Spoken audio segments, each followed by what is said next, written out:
Sedma naloga. Zapišite enačbo premice, ki gre skozi točko T2,3 in ima smerni koeficient k -1. Premico tudi narišite v dani koordinatni sistem. Torej, linearna funkcija oziroma premica, njena osnovna oblika je y je k krat x plus n. Y je k krat x plus n. In poglejmo, katere imamo podatke. T je 2, 3, smerni koeficient pa k je -1. Če želimo poznati enačbo premice, potrebujemo k, kar ga imamo, in pa n, ki ga iščemo. Zdaj, če gre točka čez tole, če gre premica skozi tole točko, potem pomeni, da velja za točko, da je tale x koordinata in y koordinata in da hkrati zadosti enačbi te premice. Torej, kaj lahko naredimo, je vse, kar poznamo, vstavimo v to premico. Imamo zdaj y je, namesto k-ja poznamo -1. X plus n. Ampak hkrati, ne, smo pa rekli, da mora ta premica iti skozi točko, zato poznamo tudi x pa y.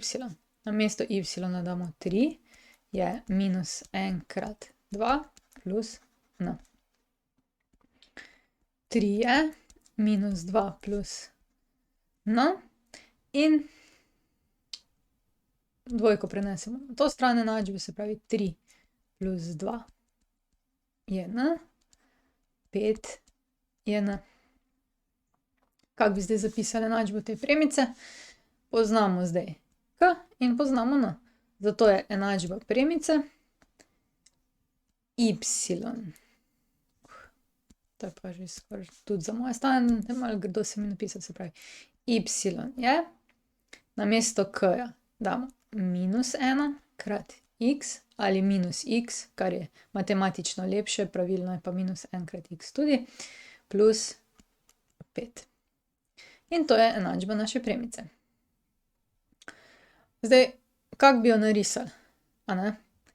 Ja, narišemo jo lahko na dva načina. Zdaj, začetna vrednost smo zdaj videli, da je 5 in lahko označimo 1, 2, 3, 4, 5, to je tule, a ne? In pa vemo, da gre tudi skozi točko 2, 3 in jo lahko narišemo iz teh podatkov. Da se pa malo spomnimo, kako se že premice rišejo. Če imamo y je -1 x plus 5, potem smo si ponavadi naredili tabelo x in y, zbrali točki 0 pa 1 in potem te dve točki zračunali. Pri x-u je 0, to je -1 krat 0 je 0 plus 5 je 5 in pa -1 krat 1 je -1 plus 5 je 4. Tako, se pravi, zdaj imamo premico, ki poteka skozi točko 0, 5, to je 1, 2, 3, 4, 5, to je tule, ne? Tule je ena točka, druga točka je pa 1, 4. In zdaj hkrati bomo pa preverili, to je pa nekje tule, hkrati bomo pa preverili, če, ko bomo narisali premico, tale točka 2, 3 leži na tej premici, ne? Zdaj bi mogli to narediti z ravnilom, ne, pa lahko naredimo z ravnilom. To ravnilo zdaj obrnimo, ne. Tako da gre skozi obe točki.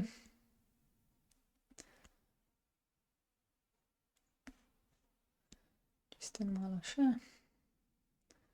Takole. In narišimo zdaj tole. Takle. Ne, tole upoštevajte, ko je ravno. Pa ta še umaknem. Takole, ne. Zdaj, bolj natančno, ko smo risali, bolj natančno bo tule tudi šla skozi 5. 1, 2, 3, 4, 5, ker je tu pač ničla naše funkcije.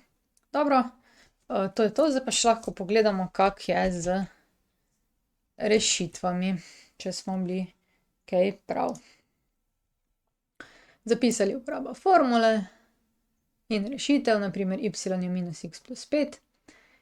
Premica pa poteka tukaj skozi 5 in tukaj, glejte, je ta točka 1, 4 in pa 5, 0, ne. Tako da ja, imamo prav. Čestitke nam. Super, gremo na naslednjo nalogo.